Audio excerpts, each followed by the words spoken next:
Pegue o Evangelho e abra em Mateus capítulo 4, versículo 16.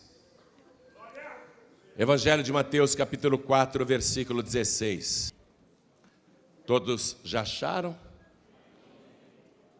Está escrito o seguinte: o povo que estava assentado em trevas viu uma grande luz. E aos que estavam assentados na região e sombra da morte, a luz raiou. O povo que estava assentado em trevas viu uma grande luz. E aos que estavam assentados na região e sombra da morte, a luz raiou. Eu vou ler mais uma vez, e cada pessoa que está comigo aqui na sede da Paz e Vida em São Paulo, Brasil, repete em seguida. Vamos lá. O povo, bem alto, o povo que estava sentado em trevas viu uma grande luz. E aos que estavam assentados na região e sombra da morte, a luz raiou. Amém? Então vamos desocupar as mãos. E quem crê, dê a melhor salva de palmas para esta palavra. Vamos aplaudir com as melhores palmas que pudermos dar agora. As melhores palmas. Porque você está aplaudindo a palavra de Deus. E quando você aplaude a palavra de Deus, você está aplaudindo o próprio Senhor Jesus, porque Ele é o Verbo, Ele é a palavra, o nome pelo qual Ele se chama é a palavra de Deus. Aplauda, aplauda, aplauda e glorifica. Você que está nos ouvindo à distância, no Brasil, ou em Portugal, Angola, Moçambique, Cabo Verde, Timor-Leste, Tomé e Príncipe, Macau, povos de língua portuguesa, brasileiros espalhados pelo mundo, que estão ouvindo, glorifiquem a Deus conosco agora. Isso, dá glória, glória, glória. Continua, continua. Meu Deus, o teu Espírito me mostra que em toda parte deste globo terrestre, neste exato momento tem alguém te glorificando. O Senhor sabe quem é. Localiza cada uma destas vidas e sobre cada uma delas derrama a tua bênção, a tua virtude, o teu poder. Agora, Pai, a tua palavra vai ser pregada. Vem com teu Espírito, tome o lugar do pregador, tome a boca do mensageiro. Envia a tua palavra com poder e autoridade. E que a tua palavra vá, percorra toda a terra e produza o resultado para o qual está sendo mandada. Em nome do Senhor Jesus. Diga amém, Jesus. Glória a Deus. Quem está sentindo a presença do Senhor aqui? Vamos dar mais uma salva de palmas.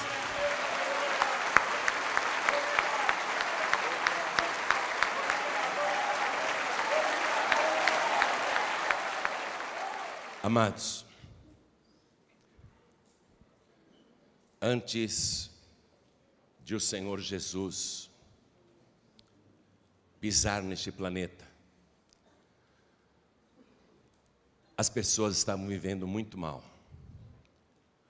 A terra totalmente dominada pelas forças do inimigo. Até as religiões que receberam o princípio dado pelo próprio Deus, com o correr dos séculos, foram se desvirtuando e deram brecha para que o inimigo entrasse.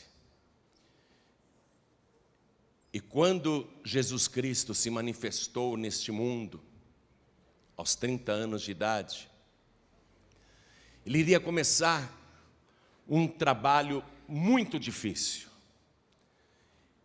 E Ele teria que fazer esse trabalho sozinho.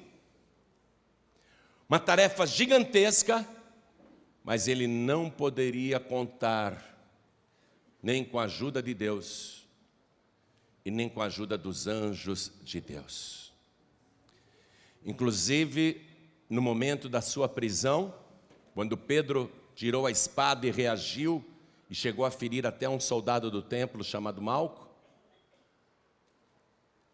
Jesus disse para Pedro: Pedro, você não acha que eu agora poderia pedir ao Pai 12 legiões de anjos e Ele não me mandaria? Você acha que eu não poderia fazer isso? Então Jesus, Ele não podia fazer o trabalho contando com estas ajudas externas. E até no momento em que Ele iria morrer na cruz, Ele iria estar totalmente só. Daí Ele ter feito aquela oração em aramaico, antes de entregar o corpo, antes de render o espírito. Ele orou: Eloi, Eloi, lama sabachthani, porque Ele estava só. Então, desde o princípio, Ele sabia que teria de fazer isso sozinho, e era uma tarefa enorme, gigantesca, porque todo o planeta já estava dominado pelo mal. E o Senhor Jesus analisou aonde que o mal estava mais concentrado para Ele agir. E Ele viu que era em Israel, justamente a nação dos descendentes de Abraão, que receberam dele mesmo a lei. Mas que havia em Israel um lugar onde os demônios tinham predileção, onde a obra e a luta deveria ser mais acirrada e onde ele deveria estabelecer o seu quartel-general.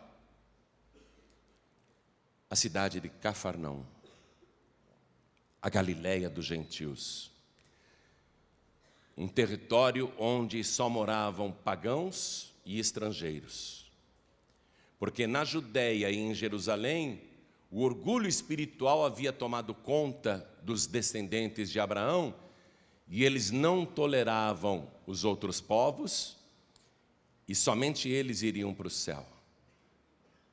E Jesus sabia que tudo aquilo era obra de Satanás, mas ele teria de destruir o ninho da serpente, teria de agir no ponto principal, onde Satanás estava entrincheirado em Israel, e era a Galileia dos gentios.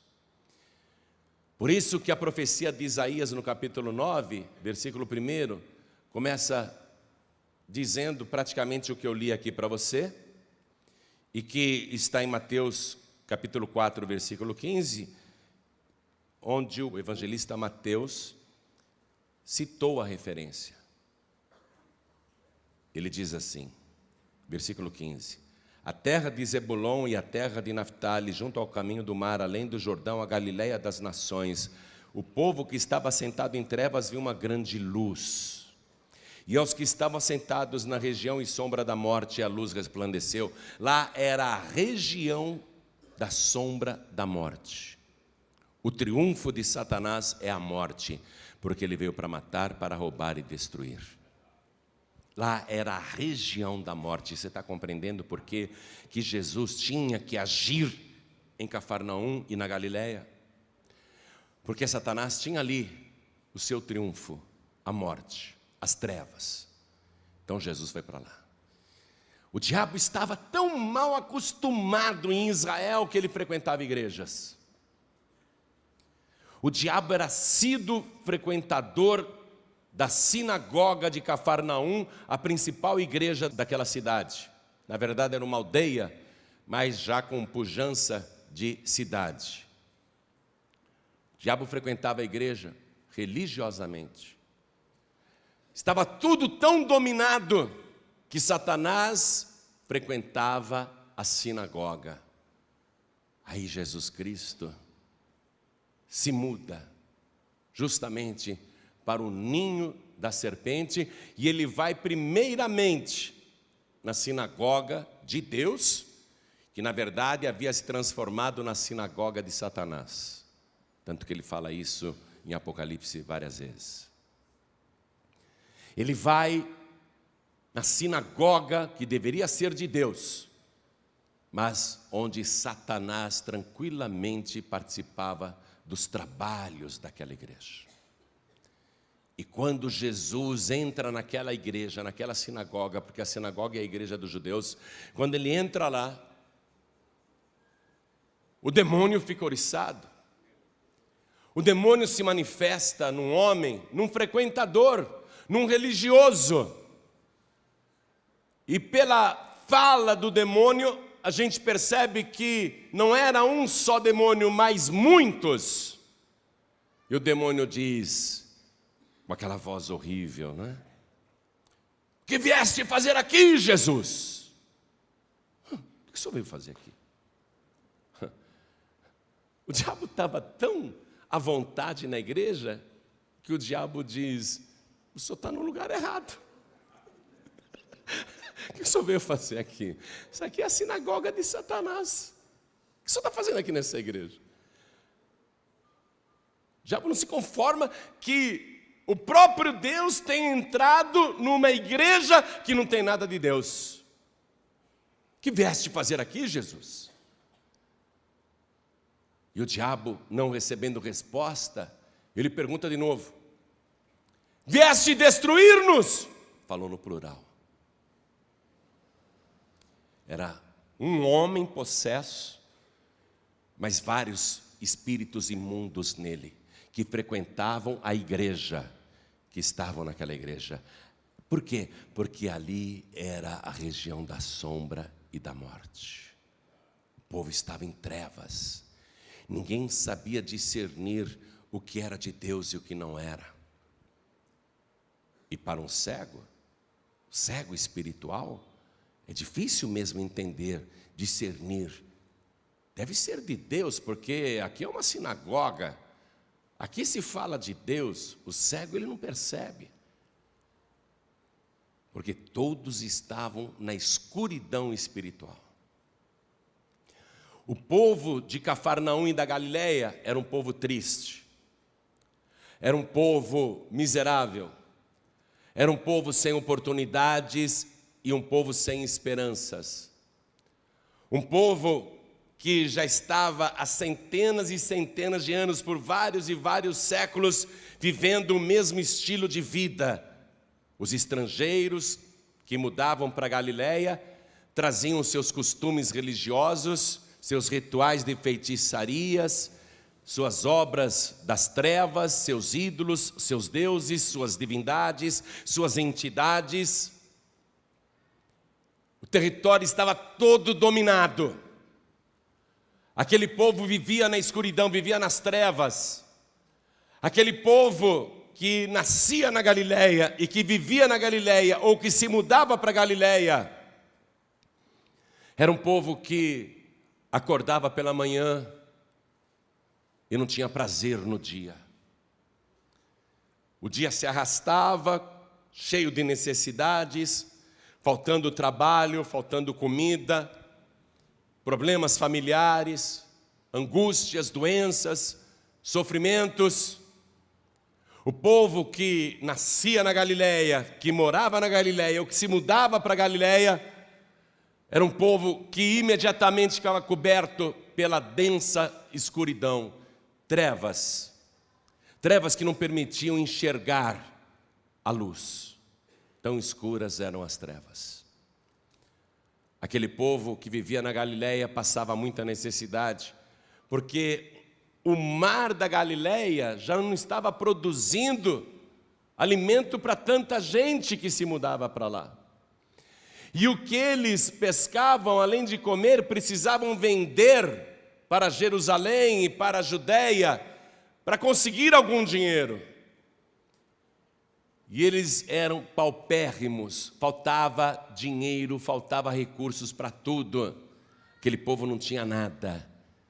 E um povo acometido de doenças e que vivia o preconceito de serem galileus, de serem moradores da Galileia. Os demônios tinham tomado conta de tudo. Então, ampliando a pergunta de Satanás, Satanás está perguntando, o que vieste fazer aqui na Galileia? Não só nesta igreja, mas aqui na Galileia. Vieste destruir-nos? Porque em toda parte tinha demônios. Demônios que causavam sofrimento, angústia, medo, escuridão, depressão, tristeza, miséria, sofrimento, doenças. Em toda parte, pessoas leprosas. Em toda parte, pessoas cegas. Em toda parte, pessoas tortas. Pessoas que não se recuperavam de derrames nem de infartos. Era um povo andrajoso, um povo que se vestia como miseráveis. Era um povo assim, um povo desprezado. Porque onde o diabo está, é isso que ele produz de resultado. Qualquer lugar que está dominado por Satanás será um lugar cheio de misérias, cheio de doenças, cheio de tormentos, de sofrimentos, de angústias, de escuridão, de pavor, de depressão. Todo lugar que o demônio domina é um lugar onde as pessoas sofrem muito. Você pode pegar o pai de santo mais rico do nosso país, que atende políticos e artistas, jogadores de futebol, e eles sempre dão o mesmo testemunho quando se convertem. Entrava muito dinheiro, mas eu não tinha nada dentro da geladeira. Entrava muito dinheiro no meu centro, no meu terreiro, mas eu não tinha saúde, não tinha paz.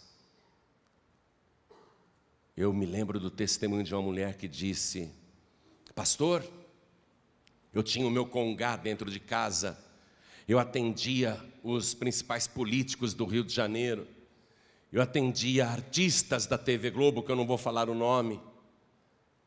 Na frente da minha casa, aqueles carrões que vinham, principalmente de sexta-feira, para os trabalhos. E eu me sentia uma mulher importante. Mas depois que eu atendia todas aquelas personalidades e recebia delas bastante dinheiro, quando eu entrava em casa, era um inferno. Todo mundo discutia, todo mundo xingava meus filhos, meu companheiro, todo mundo brigando. Não tinha paz. Um dia eu liguei o rádio para ouvir música, que eu estava muito de cabeça quente. Aí você já sabe o que aconteceu, né? Aí a luz raiou. Quando a luz aparece, as trevas ficam apavoradas. Aí você já sabe o que aconteceu. Nós já sabemos o que vai acontecer aqui. Mas o diabo não quer largar. E se não tiver a atuação autêntica da luz do mundo, da palavra de Deus, o diabo ele vai continuar aonde ele está. Só que o diabo sabe muito bem que ainda que ele tenha te seguido por tudo quanto é igreja, e foi com você em tudo quanto é religião e lugar, hoje você veio aqui. E o diabo já está apavorado, porque o diabo sabe muito bem que hoje ele veio na igreja errada. Aqui não é a sinagoga de Satanás, aqui é a casa do Senhor Todo-Poderoso. O Espírito de Deus está neste lugar, a luz do mundo está aqui, e onde a luz está, as trevas têm de sair.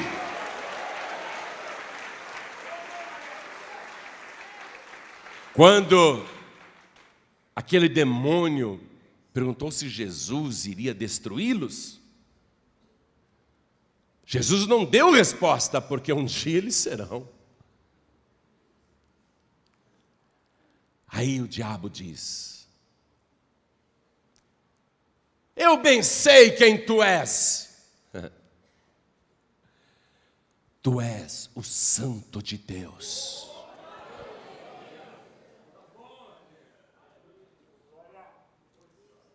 E Jesus não queria que nenhum espírito falasse isso, para não despertar antecipadamente a perseguição que iria acontecer 3 anos depois, que culminaria na sua morte. Jesus tinha muito trabalho para fazer, então ele não queria permitir que o demônio o denunciasse. Porque olhando nós para Ele, nenhuma beleza víamos para que o desejássemos. Olhando nós para Ele era só um nazareno. Olhando nós para Ele era somente um galileu. Mas o diabo sabia muito bem quem Ele é. Tu és o Santo de Deus. Aí Jesus disse: cala-te e sai dele. Eu queria saber imitar o grito que o diabo deu. Eu imagino que foi assim. Pior, né? Quem estava na sinagoga, o cabelo enrijeceu. Até quem era careca, o cabelo ficou de pé, nas têmporas. O judeu, ele usa aquele compridinho aqui, né, na costeleta. Eu acho que as costeletas viraram para cima assim. Porque deu um grito de pavor tão grande, agitou o homem, jogou para lá e para cá. E o homem estatelou-se no chão, as pessoas recuaram apavoradas. Aí o homem abre os olhos e Jesus o toma pela mão. E pela primeira vez ele vê a luz do mundo. As trevas saíram e agora ele está vendo a luz. Foi aí que Pedro, João, André, o Tiago, Jesus, vamos almoçar na minha casa? O senhor almoça, mora aqui perto. Eu sou pescador. O senhor quer almoçar na minha casa? Aí Jesus foi. Mas a sogra estava doente e não tinha feito o almoço para ninguém. Ah, essa minha sogra faz isso comigo. Imagina se eu vou almoçar na minha sogra, chego lá e não tem almoço. Por quê? Porque ela está doente. Jesus chega lá, Pedro... Jesus, eu chamei o senhor para almoçar, mas minha sogra está doente, hoje não vai ter comida. Cadê a mulher? Jesus foi lá. Ela estava ardendo em febre, tendo pesadelos, delirando, suando muito, quase à morte. O Evangelho diz que ela estava quase à morte. Mas Jesus a tomou pela mão e a luz raiou. Na mesma hora passou virtude e poder pelas mãos. Percorreu todo o corpo daquela mulher doente. E no mesmo instante ela se levantou, a febre desapareceu. E aí ela foi fazer o almoço. Diz o Evangelho, e ela servia-os. Uma pessoa que estava acamada, a luz raiou. Aí correu em Cafarnaum, que tinha esse homem que lá em Caná da Galileia tinha transformado água em vinho, e que na sinagoga tinha expulsado o demônio daquele frequentador, sabe aquele fulano de tal, todo mundo conhecia ele. Ninguém imaginava que ele era um endemoniado, hein? Ele tinha uma legião de demônios. Jesus expulsou o demônio dele. O homem mudou, aquele homem era rabugento, ele era um homem ruim, vivia de mau humor, era um homem mau, ele mudou. Jesus tirou os demônios dele. E agora Jesus, nós sabemos, está na casa de Pedro. Aí todo mundo, então vamos para lá. Pegaram os doentes, cegos, endemoniados, perturbados, lunáticos, todo tipo de doente. Todo tipo de doente. Eram tantos que cercaram a casa. Não tinha nem como entrar. Mas o Evangelho diz que os demônios saíam gritando. Tinha muita gente endemoniada. Os demônios saíam gritando. E os paralíticos eram curados. Os cegos passavam a enxergar imediatamente. Todo tipo de doente sarava na hora. E Jesus ficou até muito tarde. E num único dia, numa única noite, naquele sábado, Jesus Cristo curou praticamente todos os doentes da região. E libertou todos os oprimidos do diabo. Fez uma limpeza completa. e disse: aqui vai ser o meu quartel-general, eu vou ficar aqui nesta casa. E assim Jesus foi operando suas maravilhas, foi realizando os seus sinais, fazendo as suas obras maravilhosas, e todos ficavam admirados. Foi assim que Jesus realizou a primeira pesca onde não tinha peixe, foi quando ele chamou Pedro para ser pescador de almas, e Jesus Cristo vai providenciar multiplicações de pães e peixes 2 vezes, vai fazer mais uma pesca maravilhosa, e continua operando. Um dia ele está indo com os discípulos por um caminho e tem uma multidão atrás dele, porque todo mundo queria ficar perto de Jesus. E aquela multidão festiva, alegre, está entrando numa cidade que Jesus vai evangelizar, uma cidade murada. Uma cidade pequena, é verdade, é praticamente uma aldeia, mas saindo da cidade, tem uma multidão muito triste e arrasada. Uma multidão que ainda não viu a luz. Uma multidão que ainda está nas trevas. E essa multidão tem na frente uma viúva que chora, porque não bastasse ter perdido o marido alguns anos antes, ela que só tinha um filho, agora está indo com aquela multidão, carregando o caixão do filho para sepultá-lo, porque o seu único filho morreu. Você quer coisa mais tenebrosa, mais trevosa do que a morte? Porque a morte apaga toda a luz.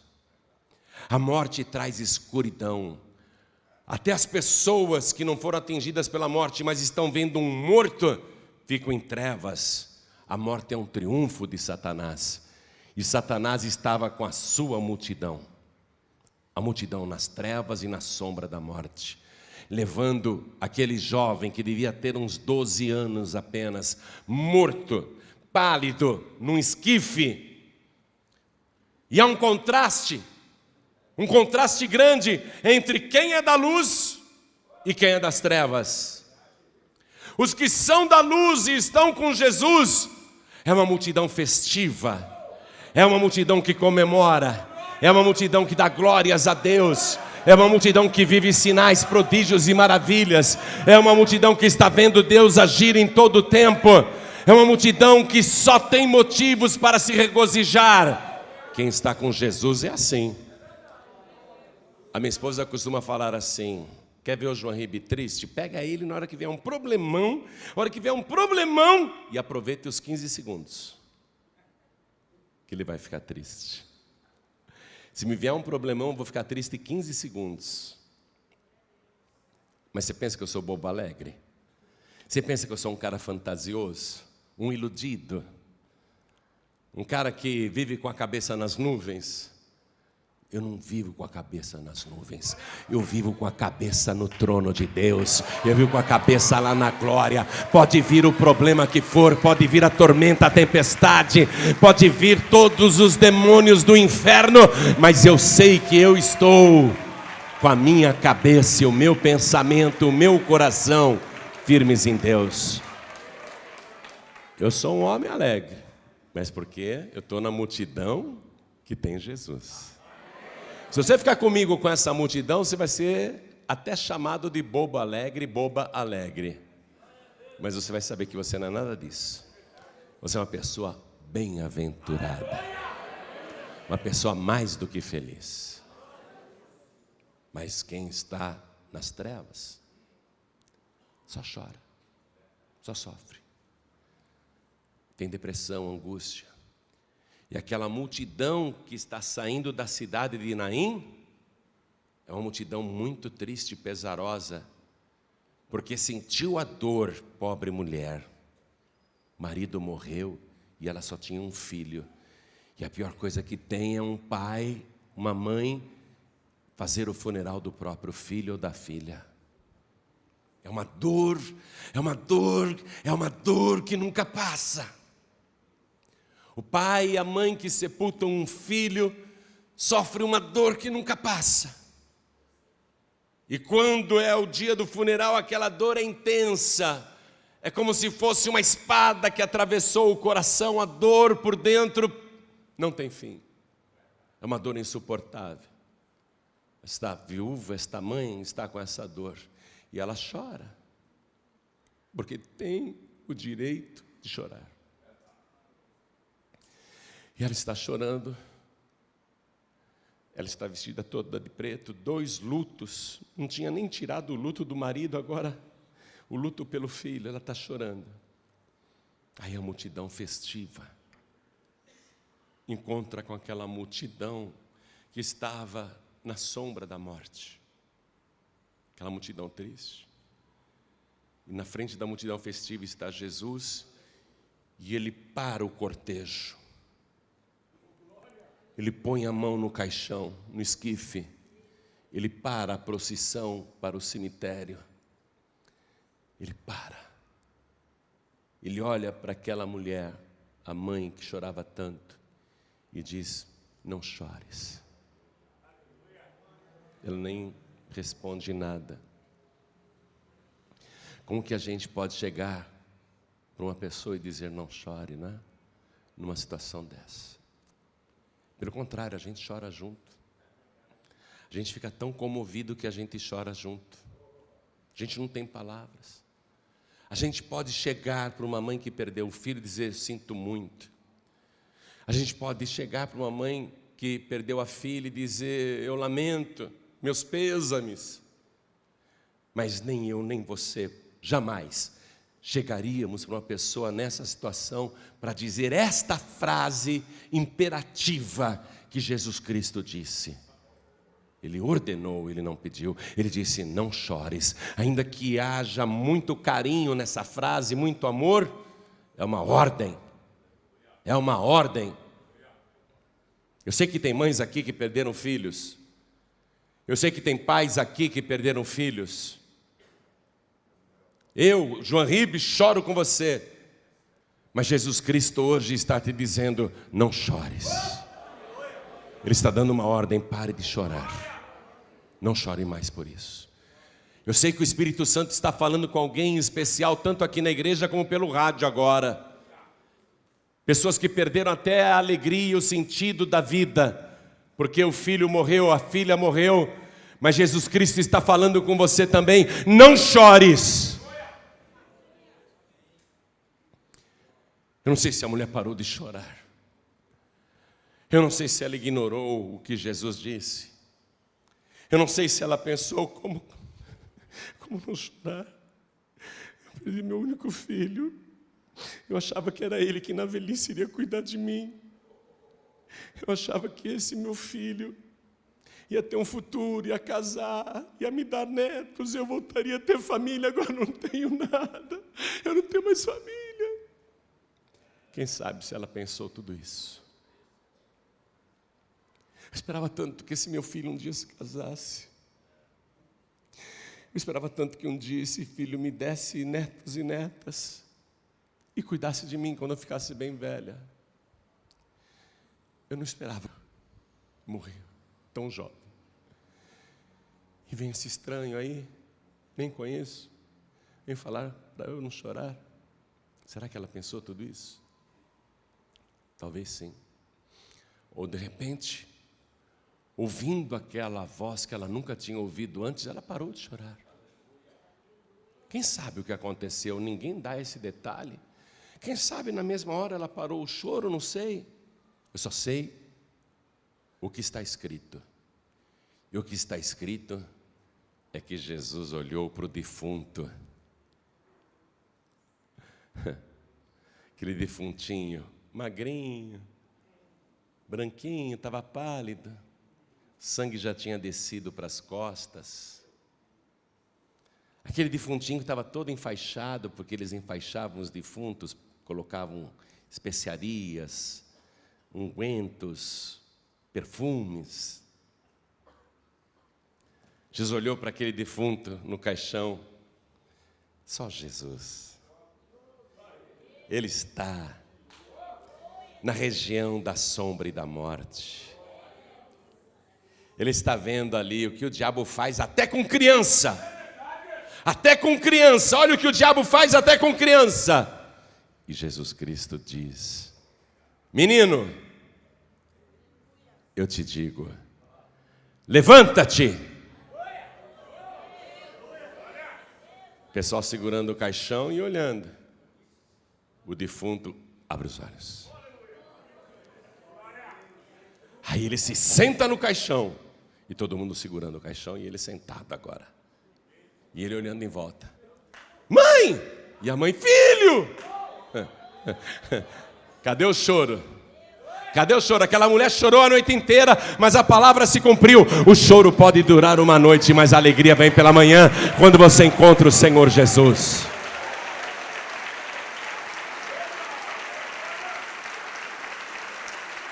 E ela abraçava o filho e beijava o filho. Aí Jesus mostrou para Satanás quem ele é. Você está entendendo? Você conhece o Evangelho, você conhece. Se eu for citar tudo que Jesus Cristo fez, nós vamos ficar aqui um tempão. Mas Jesus Cristo não se preocupava apenas com expulsar demônios, curar cegos, paralíticos e ressuscitar mortos, porque ele vai ressuscitar 3 mortos. Filho da viúva de Naim, a filha de Jairo e o próprio Lázaro, que estava morto há 4 dias. Mas Jesus Cristo se preocupava com as questões mais comezinhas da nossa vida. As questões mais triviais da nossa vida. E uma das questões mais comuns, que eu acredito que a grande maioria do povo brasileiro está sofrendo hoje, é a falta de dinheiro, a falta de ter o que comer, a falta de mantimento dentro de casa, a falta de emprego, a falta de trabalho, ou trabalho sem resultado. Jesus se preocupava até com isso. Quando Pedro foi abrir a boca para Jesus: os cobradores estão aí na porta, e nós não temos dinheiro. E não tinha mesmo dinheiro dentro de casa. Dentro de casa não tinha. Mas Jesus sabia onde tinha e como providenciar, né? Antes que Pedro abrisse a boca, Jesus perguntou: você acha que os reis da terra cobram impostos dos próprios filhos ou só dos discípulos e cidadãos e súditos? Aí Pedro pensou: eu acho que o rei não cobra imposto do príncipe. Então Jesus, na verdade, estava dizendo não sobre um costume humano e político na terra. Ele estava dizendo: o dono da terra, o rei, é o meu pai. Eu sou o filho do rei. Você acha esse imposto que estão cobrando aí na porta é do templo? Você acha que eu, sendo o filho do rei, do dono, você acha que eu devo pagar o imposto do templo? Será? Jesus poderia dizer: eu não vou pagar coisa nenhuma. Seria a mesma coisa que ele dizer: eu não vou dar o dízimo coisa nenhuma. Seria a mesma coisa que ele dizer: eu não vou dar a oferta coisa nenhuma. Eu sou o filho do pai, eu sou o filho do dono, eu sou o filho do rei. Ô Pedro, de quem que os reis da terra cobram os tributos? Dos filhos ou dos alheios? E Pedro respondeu: dos alheios. Jesus disse: julgaste bem. Mas para que eles não fiquem escandalizados, eu e você somos filhos de Deus, nós vamos ter que pagar também para a igreja. Nós vamos ter que pagar o imposto da igreja. Jesus poderia falar: não, peraí, eu sou maior do que o templo, não vou pagar coisa nenhuma. Não é? Jesus Cristo disse assim: mas para que ninguém fique escandalizado, e é por isso que você tem que devolver o dízimo, a oferta alçada, e pagar as suas obrigações com a casa de Deus. Para que ninguém fique escandalizado. Jesus disse: mas para que eles não se escandalizem, pega aí a tua vara, o teu anzol e lança no mar. Acho que Pedro não pegou nem isca, nem minhoca, nem colocou pãozinho na ponta, nada. Jesus disse: pega a vara e o anzol e lança no mar, e o primeiro peixe que subir, abra a sua boca, e vai ter uma grande moeda, um estáter, e com esta moeda paga o meu imposto e paga o teu imposto também. Você está com problema financeiro? Você é filho de Deus, é filha de Deus? O Pai vai prover todas as suas necessidades, porque Ele se preocupa até com essas coisinhas. Até com essas coisinhas. Ele só não admite uma coisa, e Ele provou isso na segunda multiplicação dos pães e peixes. Muito interessante, elucidativa a palavra. Foi um fato real, mas esclarecedor. Jesus vê aquela multidão faminta. Jesus fala assim para os discípulos: estão comigo há 3 dias. Eles não têm o que comer. Eu não quero mandar eles embora assim, para que não desfaleçam pelo caminho. E eles fazem o cálculo: Senhor, precisamos de praticamente 1 ano de salário aí para comprar pão para essa multidão. E olha só, mesmo assim, cada um vai comer só um pãozinho. Olha lá, hein? Nós não temos dinheiro. Os discípulos pensaram que Jesus estava pedindo dinheiro. Os discípulos pensaram que Jesus estava pedindo dinheiro. Você vem na igreja, você pensa que a gente vai pedir dinheiro para você, né? Que Jesus vai pedir dinheiro para você, né? Se Ele precisasse pedir dinheiro para você, então Ele não poderia ser o meu Deus, nem o teu Deus. Porque Ele é o dono da prata e do ouro. Não é? Não é Ele que precisa da gente, nós é que precisamos dEle. Então os discípulos pensaram que Jesus estava consultando: vê a bolsa aí, ó, as ofertas, vê quanto dinheiro tem. E os discípulos já foram logo dizendo: Senhor, mas nós não temos dinheiro para comprar mantimento e pão para toda essa gente, não. Nem 200 dinheiros bastariam. Mas Jesus não está falando de dinheiro, gente. Jesus está falando de maravilhas, falando de bênçãos, falando de suprimento. Jesus, Ele quer multiplicar, Ele quer abençoar. Ele não quer receber para Ele, não. Ele quer receber para você, para abençoar o que você coloca na mão dEle. Então, Jesus pergunta: o que tendes aí? E um discípulo responde: 7 pães e uns poucos peixinhos. 7 pães e uns poucos peixinhos. Aí Jesus diz: trazemos. Aí ele pega aquele pouco, ergue ao céu, abençoa, parte, reparte e manda os discípulos darem para a multidão. E ele falou assim: mandem todos se assentarem de 50 em 50, de 100 em 100. Você vê a multidão que estava sentada na região da sombra da morte, a luz raiou. Está para acontecer. Aí eles multiplicam tudo lá. Jesus faz a maravilha e manda recolher todos os cestos que sobraram. E voltam 7 cestos. 7. Jesus termina de atender as pessoas e entra no barco e diz para os discípulos: vamos passar para o outro lado, para a outra margem. E eles entram no barco e vão. E no barco Jesus viu que tinha um pão. Jesus tinha perguntado: quantos pães tendes? E alguém mentiu para Jesus. Eram 8 e alguém disse 7. Porque pensou: não vou dar tudo não sou bobo. Vou precisar depois. Vou guardar um aqui. Jesus não vai ficar nem sabendo. E aí que entra uma palavra forte que você precisa aprender para que não interrompa as bênçãos na sua vida. Porque você pode até estar duro, só não pode ser pão duro. Está entendendo? Vê lá comigo no Evangelho de Marcos, capítulo 8, versículo 13. Isso é um mistério, gente. Marcos capítulo 8, versículo 13. Quando você está com Jesus, você tem que confiar em Jesus.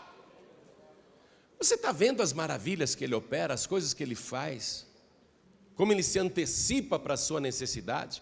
Pedro não precisou nem abrir a boca, Jesus já falou: faz assim, assim, assim, pronto. Jesus dá estratégias, Jesus dá direção, Jesus dá suprimento, mas Ele não gosta disso, e você precisa entender o que Ele não gosta. O que Ele não gosta, para não fazer algo que entristecerá o Espírito Santo. Aqui, ó. Após aquela segunda multiplicação de pães e peixes, versículo 13, Marcos 8,13 eu estou. E deixando a multidão, né? Tornou a entrar no barco e foi para o outro lado. E eles se esqueceram de levar pão e no barco não tinham consigo senão um pão. Daqueles 7 cestos que sobraram, eles não pegaram nenhum pão, então não trouxeram pães para o barco. O pão que está lá no barco é o pão que já estava no barco, junto com os outros 7. Quando Jesus perguntou, o que tendes aí? Olha aqui, ó. Vê o versículo 5. Quantos pães tendes? E disseram-lhe 7. Aí quando Jesus entra no barco, para passar para o outro lado do mar, eles não tinham consigo senão um pão. Esse um pão estava no barco porque já estava lá. Não era dos pães multiplicados. Eles não trouxeram da praia para dentro do barco. O pão já estava lá. Portanto, a pergunta de Jesus foi respondida de maneira leviana e errada ou até maliciosa. Não quero julgar ninguém não, mas Jesus perguntou, quantos pães tendes? Quantos pães eles tinham? Não. Quantos pães eles tinham? 8. E responderam quantos? Aí Jesus viu que tinha um pão no barco. Aí Jesus vai falar o seguinte, preste atenção, versículo 15, e só quem é espiritual vai entender. E ordenou-lhes dizendo, olhai, guardai-vos do fermento dos fariseus e do fermento de Herodes. E arrazoavam entre si dizendo, é porque não temos pão. E Jesus, conhecendo isso, disse-lhes, para que arrazoais que não tendes pão? Não considerastes nem compreendestes ainda? Tendes ainda o vosso coração endurecido? Tendo olhos não vedes, e tendo ouvidos não ouvis, e não vos lembrais, quando parti os 5 pães entre os 5.000, quantos cestos cheios de pedaços levantastes? Disseram-lhe 12. E quando parti os 7 pães entre os 4.000 homens, quantos cestos cheios de pedaços levantastes? E disseram-lhe 7. E ele lhes disse, como não entendeis ainda? Você ficou sem entender ainda, né? Muita gente falou, não entendi nada. Porque Jesus não explicou nada. Explicou sim. Ele está dizendo, quando eu peguei 5 pães e reparti por 5.000 homens, quantos cestos sobraram? Cheios? 12. E agora, quando eu peguei 7 pães, quer dizer, mais do que na primeira multiplicação, e reparti para menos gente, na segunda multiplicação, Jesus está dizendo, eu tenho mais pães e menos gente para alimentar. Quantos cestos recolhestes quando eu peguei os 7 pães e distribuí entre os 4.000? Quantos cestos voltaram cheios? 7. Quer dizer que também recolheu menos. Olha que interessante. Ele recolheu menos cestos. Ele tem mais pães para distribuir, ele tem menos pessoas para alimentar, e ele recolhe menos cestos do que da primeira vez. Jesus está enfurecido, Jesus está bravo. Jesus está dizendo, vocês têm olhos e não conseguem ver? Vocês têm ouvidos e não conseguem ouvir? Vocês têm olhos e vocês não veem? Vocês estão cegos? Eu vim aqui para abrir os olhos de vocês. Eu estou na região da sombra e da morte. Eu estou na região da escuridão. Eu sou a luz, eu vim trazer a luz, eu vim ensinar vocês, eu vim iluminar vocês. E alguém, é que Jesus não fez esse discurso, mas se ele fizesse, ele diria, mas alguém neste barco, e eu sei quem é, agiu como uma pessoa das trevas, igualzinha aos fariseus e aos herodianos. Você está entendendo agora? Alguém dentro desse barco agiu como os fariseus ou como Herodes e os seus discípulos, os herodianos. Guardai-vos do fermento dos fariseus e do fermento de Herodes. Eles ficaram sem entender, porque não temos pão.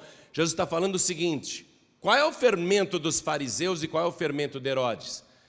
Como eram os fariseus? Os fariseus eram egoístas, avarentos e eram homens soberbos que pensavam só neles.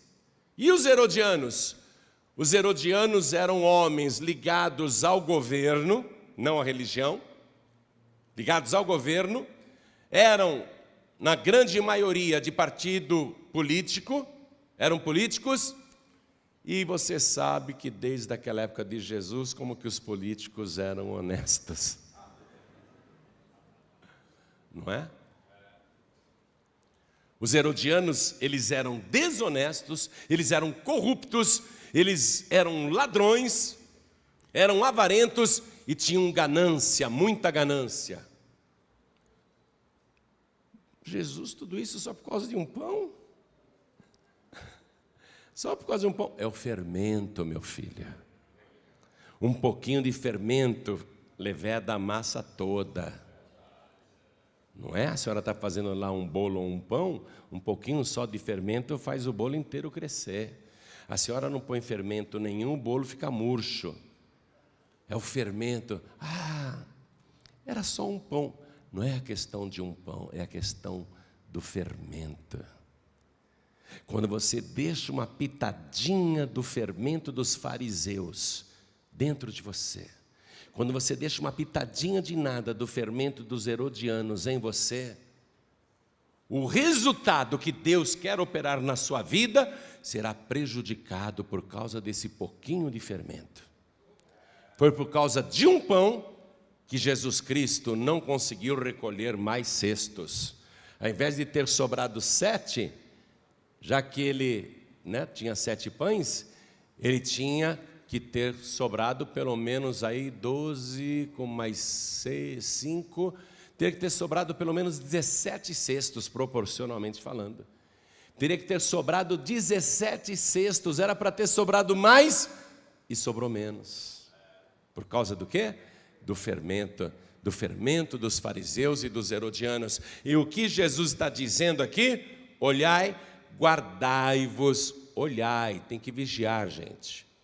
Olhai, guardai-vos do fermento dos fariseus e do fermento de Herodes.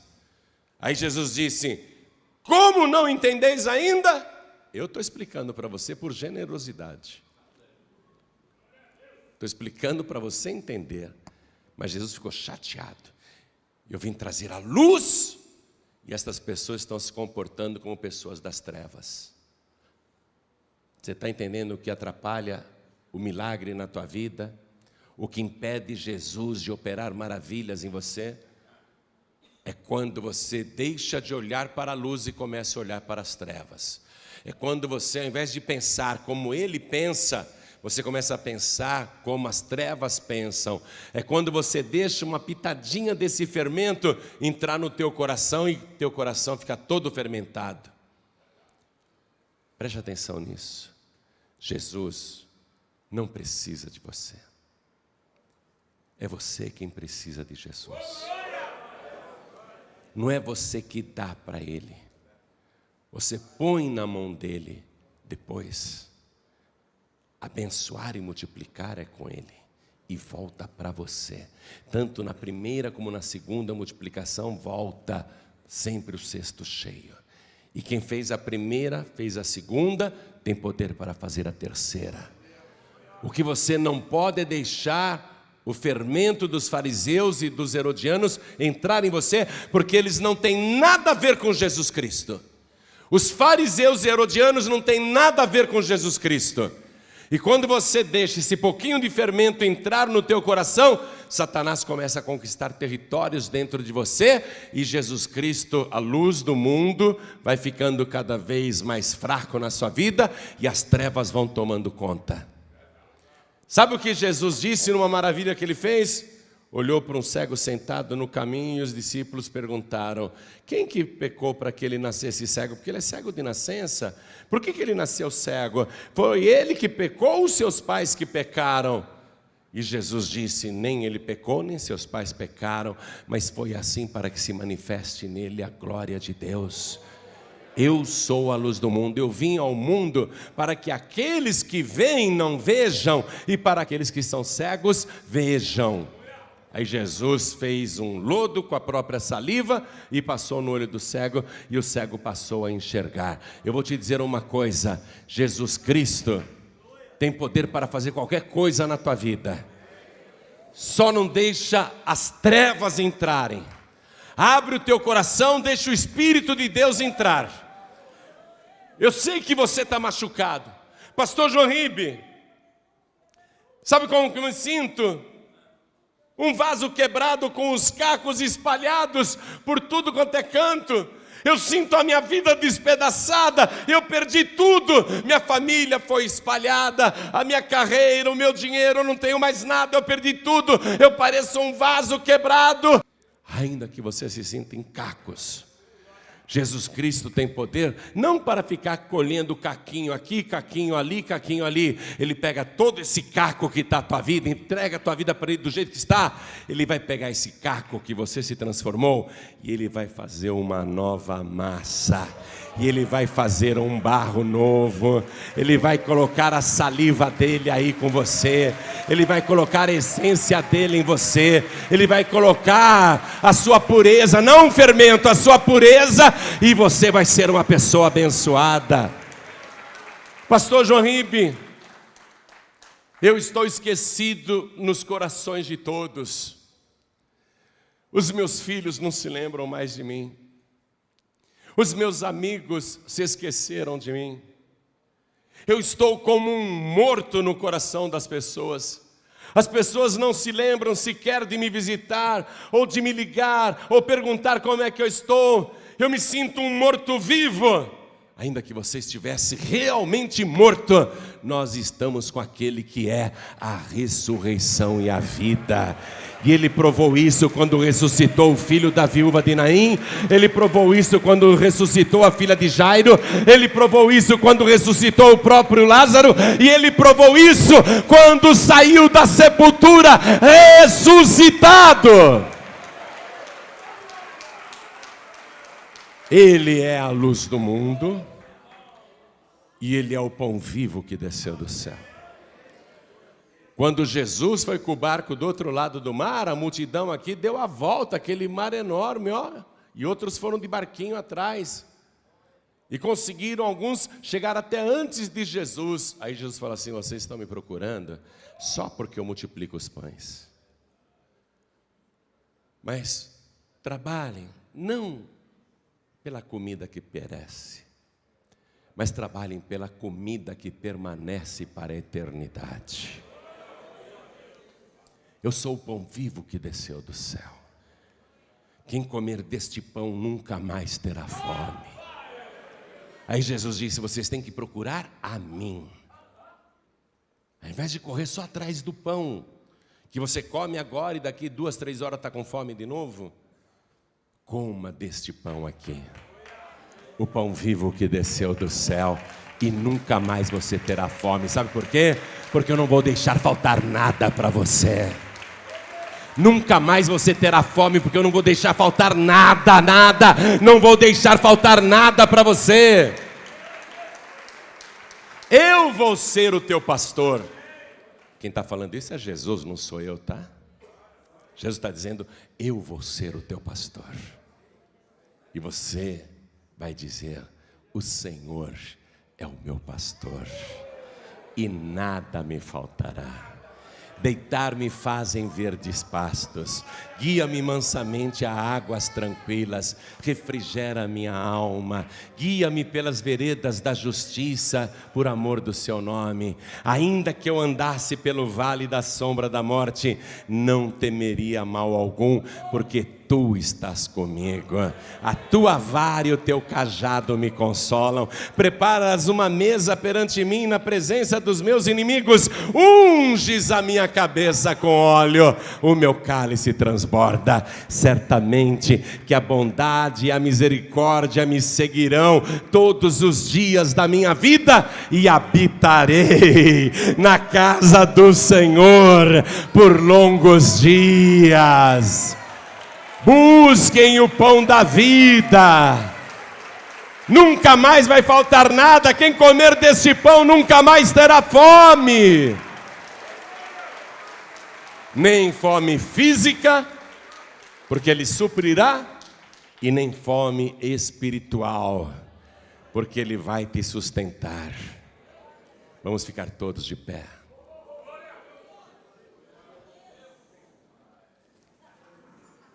Ele está dizendo o seguinte: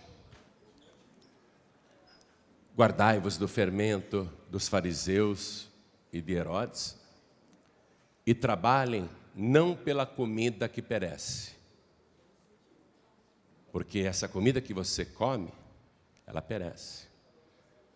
Dentro de 3, 4 horas, o seu estômago estará pedindo mais, com fome, estará roncando. Essa comida perece. Você correr só atrás do pão, toda hora você só vai correr atrás do pão, e sempre vai faltar o pão. Olha para mim, e sempre vai faltar o pão. Vou traduzir para você: vai faltar emprego, vai faltar dinheiro, vai faltar cliente, vai faltar paz, vai faltar alegria. Se você sempre correr apenas atrás do pão, isto é, só atrás daquilo que você precisa, só atrás daquilo que você está precisando muito, sempre isto irá faltar. Você pode correr atrás do dinheiro, mas o dinheiro vai faltar porque você vai gastar. Jesus está dizendo: guardai-vos do fermento dos fariseus e de Herodes, e trabalhem não pela comida que perece, mas por aquela que permanece para a vida eterna. Eu sou esta comida, Jesus está falando. Eu sou o pão vivo que desceu do céu. Quem comer deste pão, disse Jesus, nunca mais terá fome, porque nunca vai faltar nada para você. Nunca mais vai faltar nada para você. Você está entendendo agora?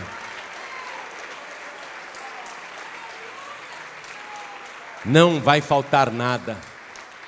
Estou sem dinheiro para pagar o imposto. Jesus vai dar ordem aos peixes do mar para virem para o teu anzol com dinheiro na boca. Linguagem figurada eu estou usando. O mar é esse mundo, os peixes são as pessoas daí de fora. Se estiver faltando dinheiro, Deus vai mandar elas trazerem para você.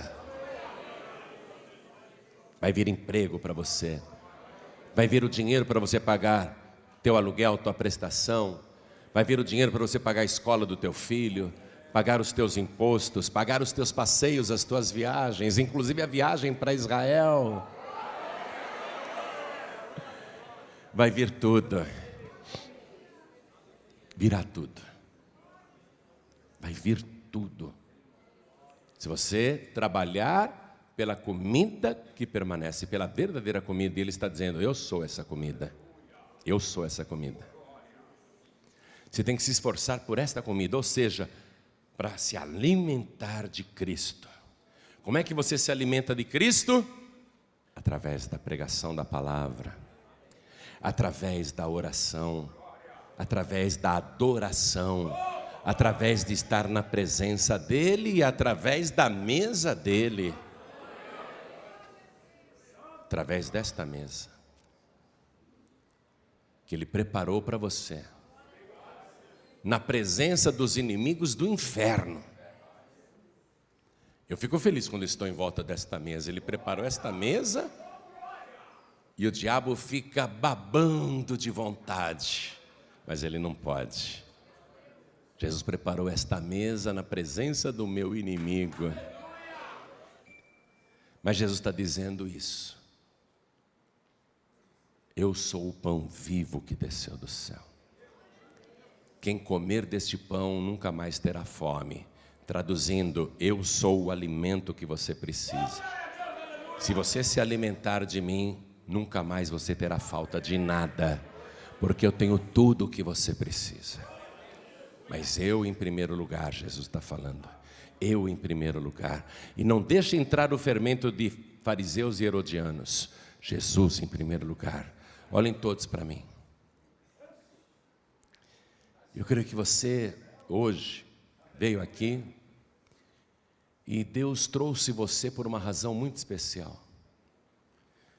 Para você ouvir este convite amoroso que Ele vai fazer agora. Para você entregar a vida para Ele do jeito que está. E Ele vai escrever o teu nome no livro da vida. E se você entregar tua vida para Jesus agora, atendendo este convite amoroso que Ele mesmo te faz, por isso Ele te trouxe aqui, Ele vai começar hoje mesmo uma quantidade de maravilhas na tua vida que serão indescritíveis.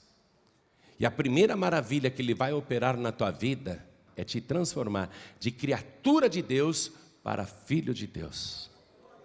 Essa maravilha virá sobre você. Você vai deixar de ser uma pessoa comum para ser uma pessoa incomum. Você vai deixar de ser uma pessoa natural, como todos no mundo são, para se tornar uma pessoa sobrenatural. Você vai deixar de ser uma pessoa carnal, como todos são, para se tornar uma pessoa espiritual. Hoje, a oportunidade se apresenta para você. Hoje é a tua vez, é a tua chance. Que bom que você veio. Que bom que você está aqui. Eu vou fazer um convite agora. Por Deus. Se eu pudesse, eu pegaria você pela mão e ergueria a tua mão, porque eu sei que é bom. Se eu pudesse, eu traria você aqui para frente. Mas não pode ser assim, eu não posso nem levantar a tua mão e não posso trazer você aqui arrastada. Tem que ser você, de livre e espontânea vontade, vir para frente para entregar a vida para Jesus. Para você se render a Ele, para recebê-lo como teu único, suficiente, exclusivo e eterno Salvador. E eu nem chamei e as pessoas estão vindo. Vamos aplaudir ao Senhor Jesus. Você então aproveita. Quer entregar a vida para Jesus? Vem aqui para frente agora. Quer receber Jesus? Sai do teu lugar, vem aqui para frente agora. Todos que querem, peçam licença e digam: eu preciso ir lá na frente, porque Jesus Cristo vai escrever o meu nome no livro da vida. Vem aqui para frente em nome de Jesus. Isso, vem. Vem, querido, vem. Vem, querida, vem. Vem do jeito que você está. Vem do jeito que você está, vem. Olha aí o pessoal chegando mais. Está chegando mais, vamos aplaudir mais. Eu quero chamar aqui os filhos pródigos. Pastor João Ribe, eu já conheço o Evangelho. Eu só não estou frequentando nenhuma igreja. Mas eu me senti tão bem aqui hoje. Está me fazendo tão bem. Pois é, aqui é a casa do Pai. É aqui que Ele promete que você vai morar todos os dias da sua vida. Habitar na casa do Senhor por longos dias. Por isso que você está se sentindo bem aqui. Saudades da casa do Pai, né? Então vem, filho pródigo, vem, filha pródiga. O Pai está de braços abertos te esperando. Ele não tem nenhuma censura. Ele não tem nenhuma crítica para você. Pode vir, filho pródigo, venha sem medo, filha pródiga. Não há nenhum tipo de crítica para você, venha do jeito que você está. Vamos aplaudir mais ao nome de Jesus. E eu quero chamar aqui na frente todos que se sentem fracos na fé. Pastor João Ribeiro, eu me sinto tão fraco na fé que muitas e muitas vezes eu penso em desistir. Olha, não faça isso. Não faça isso. Mesmo se arrastando, venha para a igreja. Venha para a igreja, não se afaste.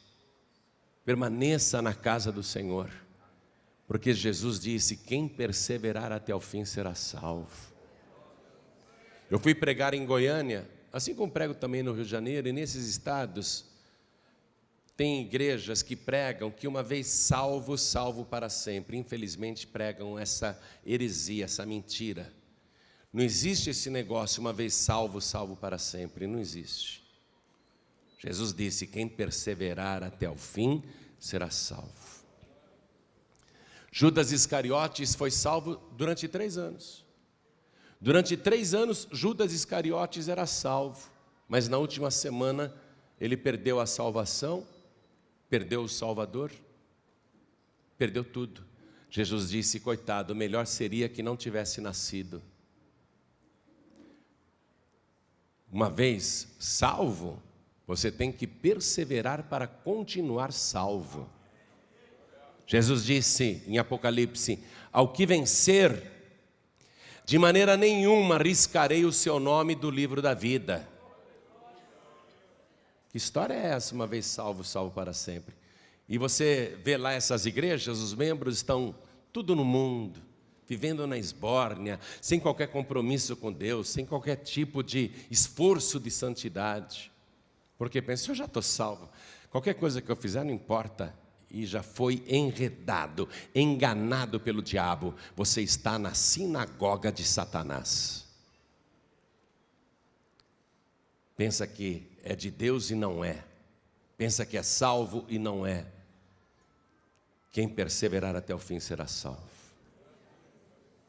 Quem vencer, de maneira nenhuma riscarei o seu nome do livro da vida. Eu oro o tempo todo, estou na presença de Deus. Meu nome tem que estar lá. Meu nome tem de estar brilhando no livro da vida. Não pode ter um risco em cima do meu nome. Então você que está fraco, fraca na fé, ou tem acusação: se você está levando a vida na esbórnia, deixa eu te falar, você está errado. Você tem que mudar de atitude. Você tem que mudar de posicionamento. Não se iluda nem se engane. Você tem que se arrepender dos seus pecados e consertar tua vida. E o Espírito Santo está falando duramente com você agora. Ou você quer ser frequentador de igreja? Você tem que ser um cidadão, uma cidadã do céu. O teu nome tem que estar escrito no livro da vida. Se você andou fazendo coisas ou está fazendo coisas que entristecem o Espírito Santo, vem aqui para frente para se consertar. Eu não quero saber o que é, você não precisa me contar. O que Deus quer ver é mudança de atitude, mudança de comportamento. Deus, Ele quer ver que você tem temor, que você quer continuar na presença dEle. Vem para cá, vem para frente, dá um passo para Deus. Deus precisa ver isso. Não fique na moita não, não fique escondido. Não se esconda atrás das pessoas não. Se apresenta diante de Deus. Deus gosta disso. Se apresenta diante dele para pedir perdão e dizer: Senhor, eu quero consertar minha vida. Eu não quero ser um frequentador de igreja e amanhã ser lançado no lago de fogo e enxofre, porque o meu nome foi riscado do livro da vida. O meu nome tem que estar aí brilhando no teu livro. Amém? Então sim, agora sim. E eu quero falar com você que está assistindo pela TV, ou algum pregador do telhado pegou o DVD e disse: assista aí, se você está assistindo. É com você. Quer entregar a vida para Jesus, quer voltar para Jesus? Se ajoelhe aí ao lado do teu televisor. Se você baixou esta mensagem no YouTube, todo o nosso acervo está lá de graça, e você está assistindo no seu computador, quer entregar a vida para Jesus, quer voltar para Jesus, então se ajoelhe ao lado do teu computador. Você que está ouvindo esta mensagem pela rádio agora, em todo o Brasil, nos países de língua portuguesa, a pergunta é esta: quer entregar a vida para Jesus? Então faça um sinal para Deus. Se você puder se ajoelhar ao lado do rádio, ajoelhe-se. Se você não tiver condições de se ajoelhar, porque está dentro de um metrô, de um trem, de um ônibus, de uma lotação ou dirigindo, faça um sinal para Deus, coloque a mão direita sobre o teu coração, porque nós vamos orar agora. Dentro das cadeias, entregue a vida para Jesus, presídios femininos, presídios masculinos. Você está ouvindo esta mensagem?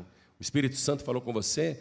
Eu sei que aí na cadeia tem muitos filhos pródigos, tem pessoas ouvindo o Evangelho pela primeira vez e está cheio de desviados aí dentro da cadeia. Você entendeu o que eu disse? Não existe esse negócio uma vez salvo, salvo para sempre. Fosse assim, você não teria parado na cadeia, filho pródigo. Por que você está presa, filha pródiga? Teu nome foi riscado do livro da vida. Você vai deixar assim como está? Você está tendo aí nessa cadeia uma amostra do inferno, do que o diabo faz. Trevas, escuridão, essa é a região da morte. Mas agora Jesus Cristo está te ressuscitando aí dentro dessa cela. Não ligue para os outros presos, se ajoelhe ao lado do teu rádio. Quero falar com você que está ouvindo no hospital, sei que não dá nem para se ajoelhar. Está ouvindo esta mensagem aí, alguém colocou um rádio do lado, você está ouvindo, quer entregar a vida para Jesus? Faça um sinal para o Senhor. Se você não pode se mexer, pisque o olho, faça um sinal, sim, eu quero. Mas entregue tua vida para Jesus. Garanto que o teu nome vai ser escrito no livro da vida. Em qualquer lugar que você estiver, quer entregar a vida para Jesus. Você baixou esta mensagem da internet, está ouvindo também no seu computador? Se ajoelhe aí ao lado do computador. Você que está nos países estrangeiros ouvindo esta mensagem, quer entregar a vida para Jesus? Brasileiros no exterior, quer entregar a vida para Jesus? Vocês querem fazer isto? Então se ajoelhe aí ao lado do rádio. Nós vamos orar. Vou pedir para cada pessoa que veio para frente dobrar os joelhos agora. A igreja continue de pé. Vou chamar aqui do meu lado o pastor Neilton Rocha, que é meu filho na fé, e agora vai ser o seu pastor, vai cuidar de você, é um homem de Deus. Tenho muito carinho e respeito pelo pastor Neilton, porque ele é temente a Deus, é um profeta de Deus, é um homem usado por Deus. Tem uma palavra ungida e poderosa, ele e a esposa são uma bênção, eles vão cuidar de você, assim como todos os pastores aqui da Paz e Vida e obreiros também, tá bom? Então coloque a mão direita assim sobre o teu coração, os que estão aqui diante da sede da Paz e Vida em São Paulo, Brasil, e os que estão à distância com a mão direita sobre o coração, orem assim comigo: meu Deus e meu Pai. Não tenha vergonha não, diga: meu Deus e meu Pai, a tua palavra falou comigo, e eu aprendi que somente ao Senhor, o pão da vida, eu devo buscar, e só do Senhor me alimentar. Agora eu estou comendo deste pão, eu quero me alimentar do Senhor, porque quem tem o Senhor não tem falta de nada, nunca mais eu terei fome. Pai bendito, escreve o meu nome no livro da vida, porque eu declaro que o Senhor Jesus é o meu único, suficiente, exclusivo e eterno Salvador. Perdoa os meus pecados, apaga as minhas transgressões e me dê agora a certeza da salvação e também o Teu Espírito Santo para me ajudar nesta caminhada, porque eu nunca irei recuar, eu nunca irei me desviar. Eu quero do Teu Espírito para me ajudar a perseverar até o fim. E a partir de hoje, eu não orarei a ninguém mais, a não ser ao Pai, em nome de Jesus, o meu único Salvador. Assim seja feito. Amém.